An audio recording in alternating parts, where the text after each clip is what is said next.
الحمد لله الذي جعلنا من الناصحين وأفهمنا من علوم العلماء الراسخين، وأشهد أن لا إله إلا الله وحده لا شريك له وأشهد أن محمدا عبده ورسوله. Ndugu zangu katika imani, nikukumbusheni, nizungumzie, haifai kwa Muislamu kumtisha Muislamu mwenzake, ima kwa bastola au kisu au kijiti au chupa au jiwe au manati au moto, ama kumsuluhi mtu katika hali ambayo amekaa, wewe unamshtukiza mpaka anashtuka, anapiga kelele. Katika Uislamu tumekatazwa kumtisha mtu. Nitakuchoma kisu, nitakupiga jiwe, nitakuchoma na manati, nitakupiga manati, moto unakuchoma sasa, nitakumwagia maji ya moto sasa hivi, nitakumwagia. Unaona ugali umechemka na kumwagia. Uislamu umekataza.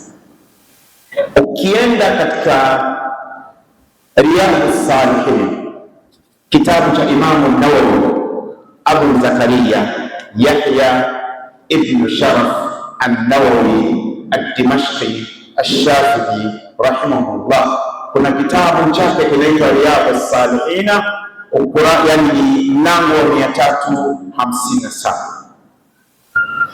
Anasema babu nahyi anil isharati ila muslimin bisilahi wa nahwihi sawa'un kana jaddan au mazihan wan nahyu an ta'ati as-sayfa maslula. Katika mlango ule hapa ndio tunamuona Mtume Muhammad sallallahu alayhi wasallam. Qur'an inasema ma farratna fil kitabi min shay.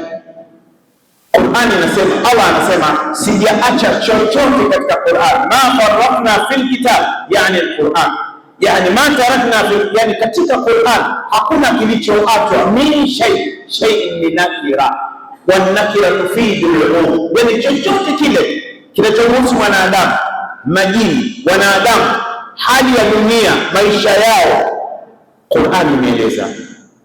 Mtume Muhammad sallallahu alaihi wasallam akaja akafafanua. Sasa hapa Imam Nawawi anasema babu nahyi anil isharati ila muslimin bisilahi, mlango unaomkataza Muislamu kumuonyesha mwenzake silaha. Nitakupiga bastola, nitakupiga risasi, nitakupiga kisu. Wa nahwi, na mfano wake, manati, jiwe, fimbo. Sawaun, sawasawa unamtishia. Kana jadan, ni kweli unataka kumpiga risasi, ni kweli, au mazihan, ama utani. Siku nyingine ni bastola ya plastiki, oya nitakuchomolea ile, kumbe ni plastiki toyo, hiyo imekatazwa. Halafu wanahyu an ta'ati as-sayfa maslula, Waislamu tumekatazwa mtu kumpa kisu kikiwa wazi. Huu ndio Uislamu, na ndio maana Mwenyezi Mungu amemsifu Muhammad sallallahu alayhi wasallam katika Qur'an, wama arsalnaka illa rahmatan lil alamin, wama arsalnaka illa rahmatan lil alamin, wama arsalnaka illa rahmatan lil alamin. Qur'an inasema, Allah anasema sikumleta Muhammad isipokuwa ni rehema kwa walimwengu. Qur'an, Mtume Muhammad amekuja kuzungumza amani before UN walikuja juzi, leo na miaka 90 na 99.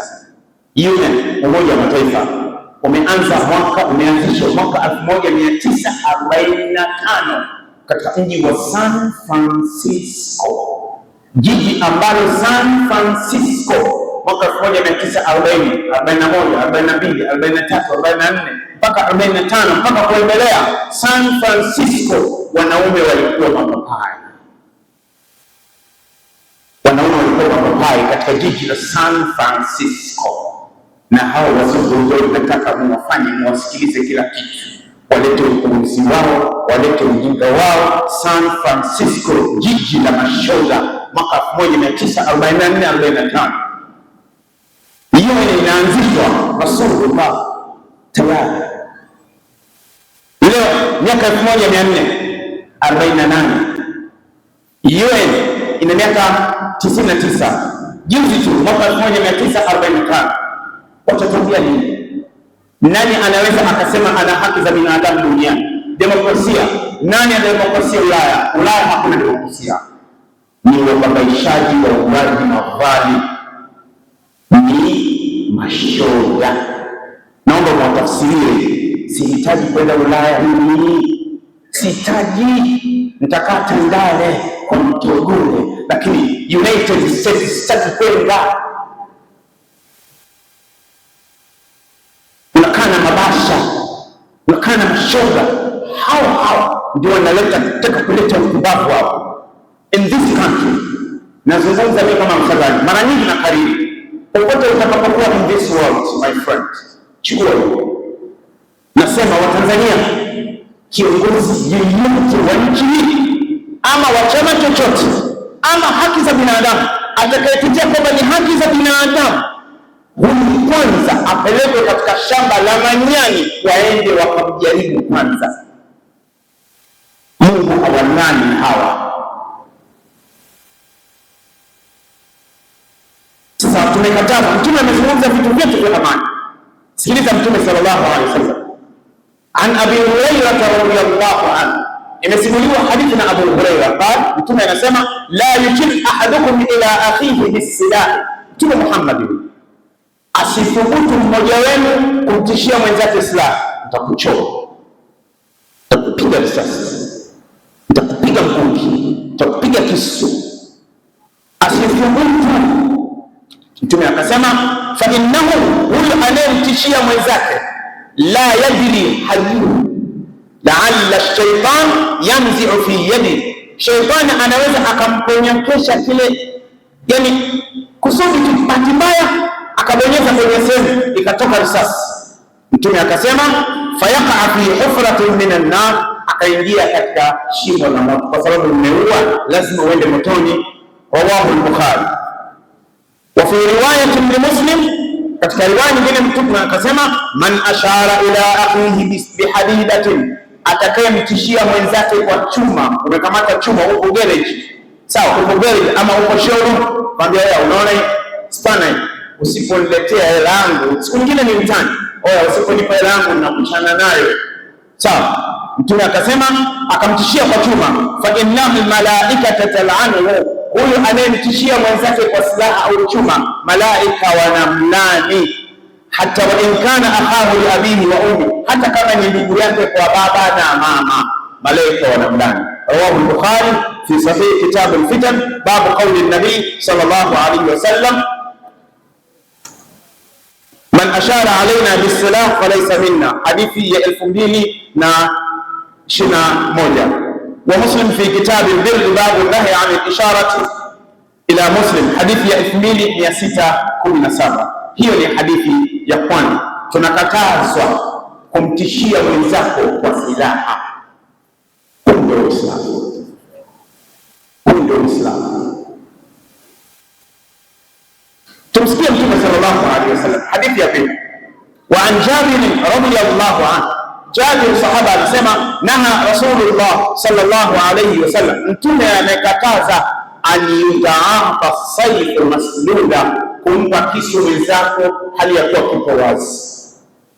Ina maana kwamba hata kama unatembea na kisu, labda kwa mfano kule machinjioni ama ni dharura, kile kisu kinatakiwa kiwe kimeinama chini, na usikiweke, kwa sababu anaweza kaja mtu kwa haraka haraka utani kikamwingia. Na kwa ina maana uwe makini na Uislamu. Huo ndio Uislamu. Rawahu Abu Dawud kitabu al-jihad, babu al-jihad, babu nahi an yutaafa as-sayf maslula, hadithi ya 2585. Wa Tirmidhi fi kitab al-fitan, babu nahi an taafi as-sayf maslula, hadithi ya 2164. Waislamu wenzangu, huyu ndio Mtume Muhammad sallallahu alayhi wasallam. tunafundishwa, tunakatazwa. Tunafundishwa, tunakatazwa kumtishia wenzako kwa silaha, anitaaka saifu maslula.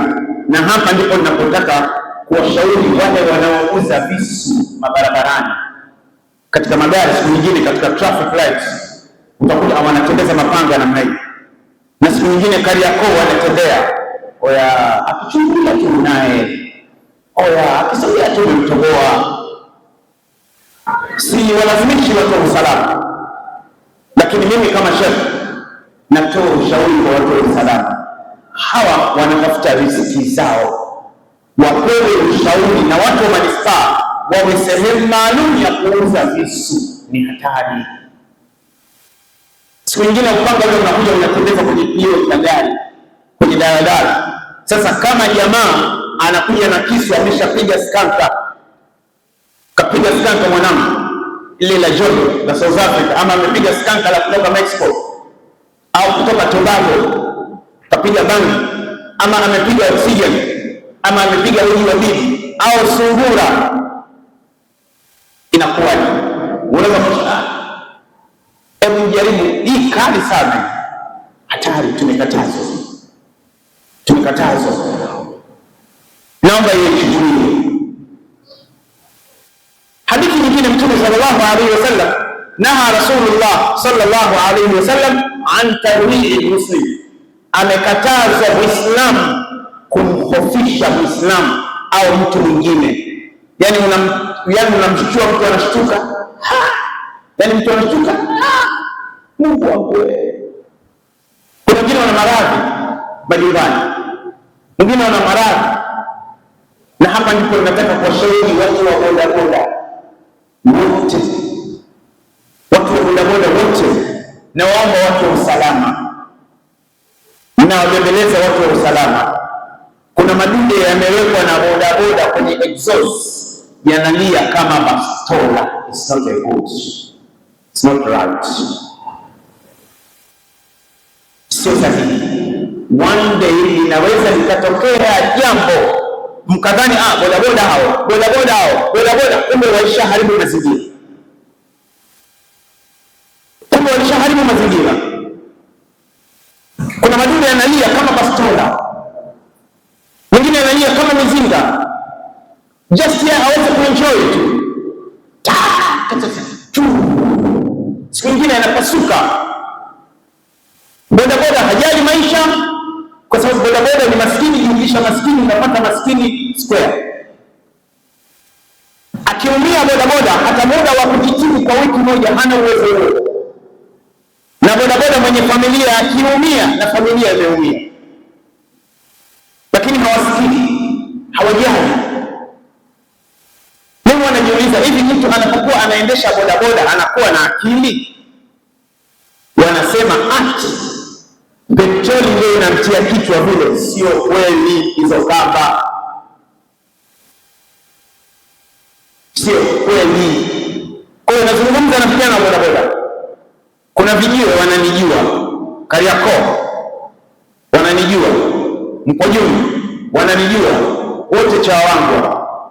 Na waambia waache madude hayo, wawe makini kutafuta riziki zao. Mimi ningewaomba watu wa usalama, yale madude I don't know yanauzwa wapi Kariakoo. Why bodaboda apite ndio ujue kwamba kapita